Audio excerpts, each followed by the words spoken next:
시대와 함께한 서울교육은 어둠을 밝히는 등불이 되어주었고 미래의 꿈을 찾는 길잡이가 되어주었습니다. 더 나은 가르침을 향한 의지와 열정으로 묵묵히 걸어온 100년의 길, 시대를 관통하는 역사의 기록을 따라 또 다른 변화를 만들어갑니다.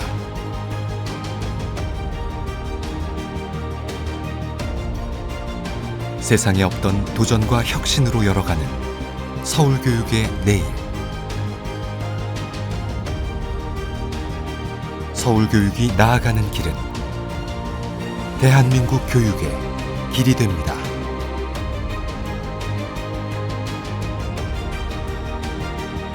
서울교육 100년, 대한민국 교육의 길.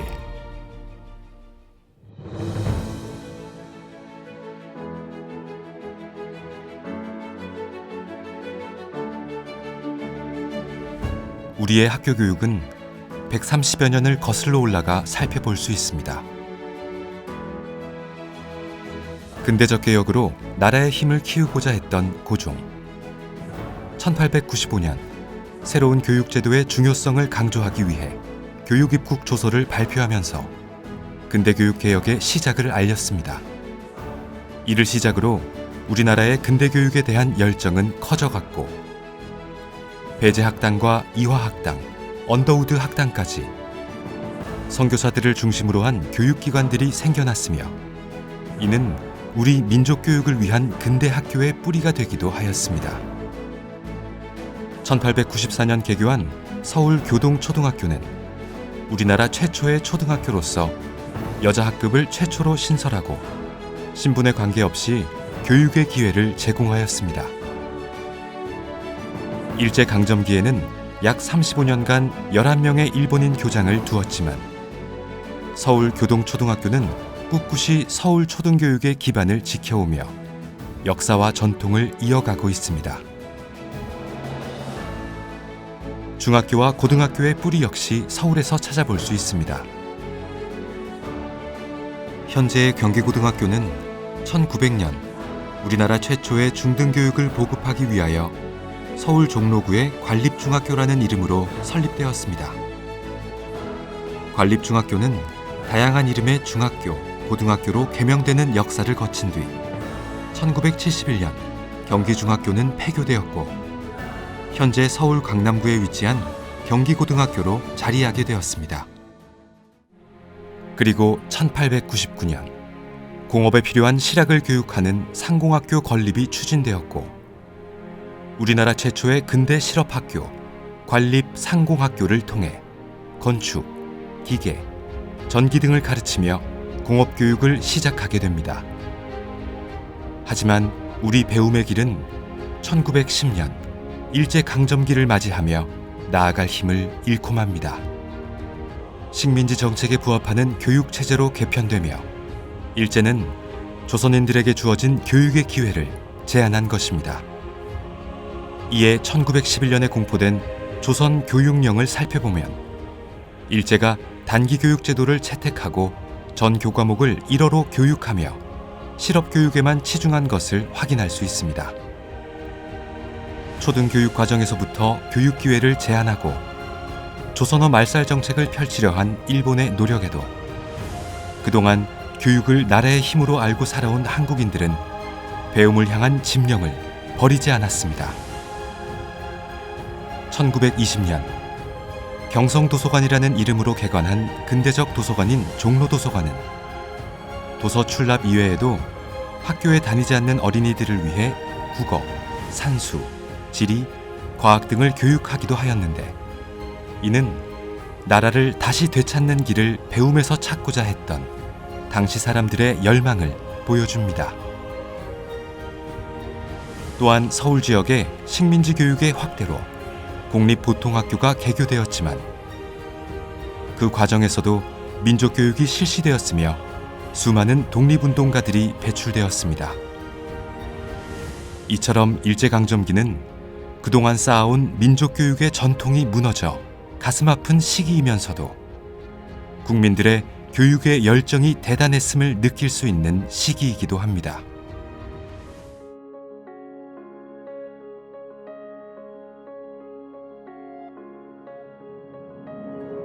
우리 교육의 시련은 나라를 되찾는 것에서 끝나지 않았습니다. 1945년 일본의 식민지로부터 해방되었지만 얼마 지나지 않아 민족의 분단이라는 시련을 맞이했기 때문입니다. 1945년 우리 교육은 미국에 의한 새로운 교육 정책을 수립하였으며 현행 우리나라의 학제는 1949년 교육법 제정과 1951년 교육법 개정을 통해 확정되었습니다. 일제강점기의 영향으로 한글을 잘 모르는 교사도 많았기 때문에 국어와 국사교육을 중점적으로 진행하였습니다. 때문에 조선어학회에서 한글 교과서를 각 학교에 배포하는 등 일제강점기와는 다른 우리의 교육을 펼치고자 하였으나 이 시기는 우리가 아닌 미국의 주도로 시행됐던 교육으로 많은 한계를 보였습니다. 그러한 상황에서도 서울시에서는 학생들에게 유상급식을 실시한 데 이어 우유급식을 시작하는 등 학생의 건강을 위해 부단히 노력하였고 재헌헌법의 공포에 이어 대한민국 정부가 수립된 1948년 우리 민족의 힘으로 새로운 민족교육을 형성하는 계기를 마련하며 초등교육이 의무교육으로 실시된 것과 함께 국가에서 모든 교육기관을 관리하게 되었습니다.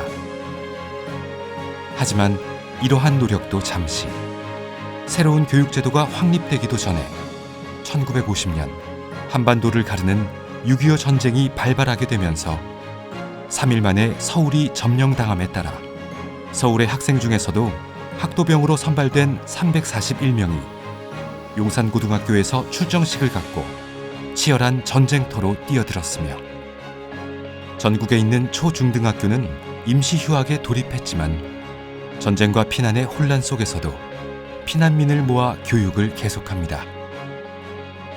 눈에 띄는 점은 서울에서 부산으로 피난을 간 학생들의 교육을 위한 초등학교와 중학교가 특별 마련되었다는 것입니다. 현재의 서울 수송초등학교, 창덕여자중학교, 용산중학교와 같은 서울의 여러 학교가 부산 일대의 피난학교로 개설되어 서울 교사가 서울 학생을 가르치는 형태로 수업이 진행되었습니다. 이처럼 서울 교육은 민족의 아픔 속에서도 수업이 가능한 곳이라면 어디든 칠판을 놓고 학생들을 가르쳤고 배움을 향한 학생들의 반짝이는 눈빛은 사그라지지 않았습니다. 또한 당시 전국의 결식아동만 약 61만 7천여 명, 국가의 지원이 힘든 상태임에도 학부모들이 뭉쳐 결식아동 지원과 학교 복구에 힘을 보탰고 고된 전쟁 속에서도 교육에 대한 열정을 확인할 수 있었습니다. 혼란스러운 나라의 상황 때문에 제대로 된 교육 형태를 갖출 수 없었지만 일제의 잔재를 지우고 우리의 교육을 진행하고자 했던 노력은 높이 평가해야 할 것입니다.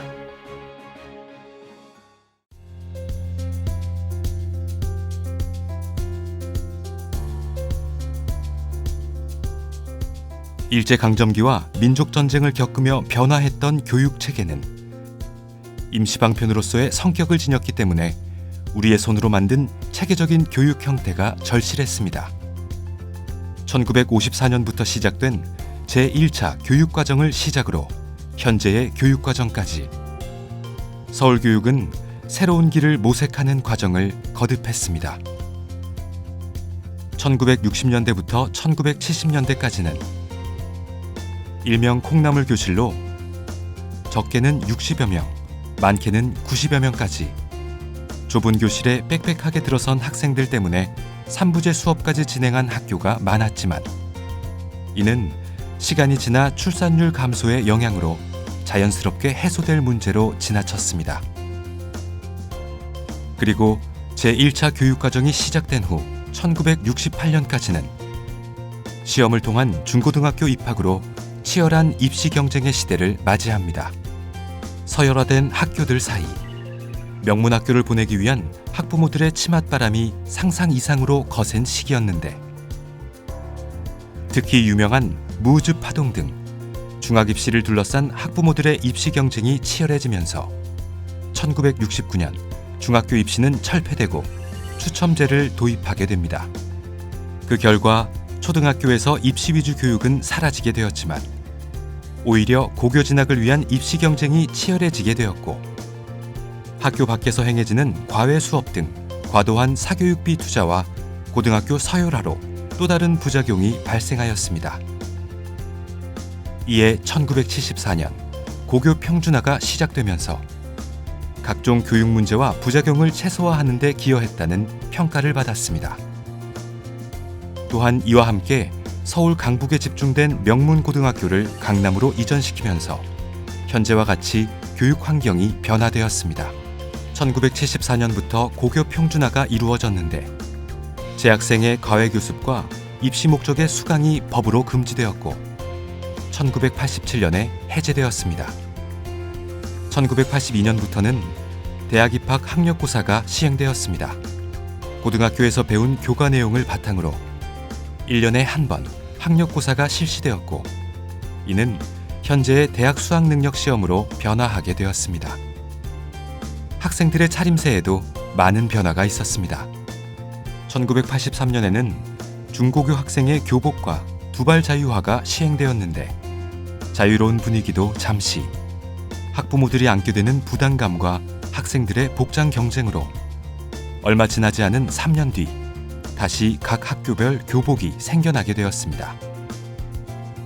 서울의 지적장애 및 지체장애인 학생을 위한 교육 환경이 만들어진 1987년에는 서울 최초 공립특수학교인 서울정진학교로 장애 학생들의 교육 기회가 확대되며 의미를 더했다고 볼 수 있습니다. 더불어 어린아이들의 교육 환경도 점차 넓어지게 되었는데, 1979년에는 세계 어린이의 해를 맞이하여 서울 종로구에 국내 최초 어린이 전용 도서관이 건립되었으며, 1994년 서울의 전국 최초로 공립 단설 유치원인 노일 유치원이 설립되어 국가 수준의 유치원 교육 과정에 근거하여 유아교육을 펼칠 수 있는 계기를 만들었습니다. 그리고 2008년 유아, 학부모, 교원을 위한 종합적인 유아교육 전담기관인 유아교육진흥원이 서울에 개원하면서 유치원 공교육 기반을 조성하는 데 기여하였고, 1989년에는 서울과학고등학교가 개교하였는데 현재는 과학영재학교로 전환되었습니다. 1996년에는 초등교육기관의 명칭이 국민학교에서 초등학교로 바뀌는 등 교육과정 및 교육 환경은 다양한 변화를 거쳤으며, 제7차 교육과정 이후부터는 일부 영역 또는 요소를 부분적으로 수시 개정하는 방식이 도입되었습니다.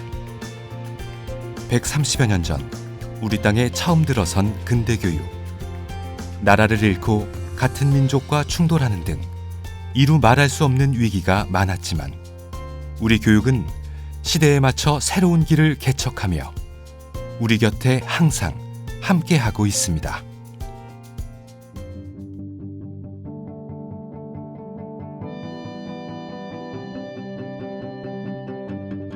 역사의 소용돌이 속에서도 배움의 힘을 의연히 지켜온 서울교육.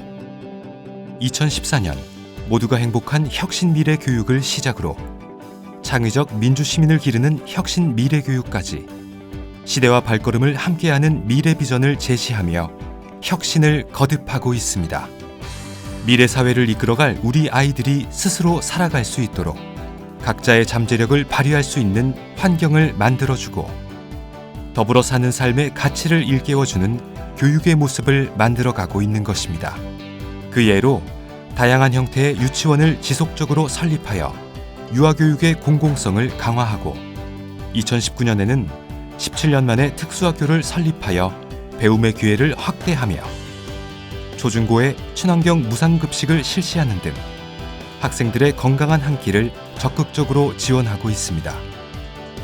차별 없이 누구나 교육받을 수 있는 기회, 학생들이 미래의 원동력으로 성장할 수 있도록 하는 교육 환경, 교육에 대한 사회적 요구가 다양해지고 일반화할 수 없는 교육 환경으로 이전보다 더 많은 고민이 필요하지만 오직 학교, 오로지 학생을 중심으로 정책을 펼치는 서울교육은 민주적 학교 문화의 중심으로 롤모델이 되고 있습니다. 또한 4차 산업혁명이라는 시대의 변화에 맞춰 서울교육의 모습은 더욱 새로워지고 있습니다.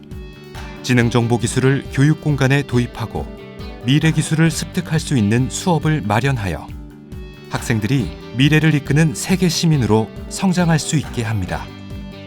서울교육에서는 모두가 꿈꾸는 미래가 곧 현실이 됩니다. 국영수 위주의 획일화된 교육을 벗어나 학생들이 미래를 탐구할 수 있게 하는 교육. 학생을 교육의 주인공으로 학부모, 교원, 그리고 시민들과 함께 교육의 비전을 제시하는 교육. 서울교육은 변하지 않는 교육에 대한 책임감으로 교육의 혁신을 계속할 것입니다.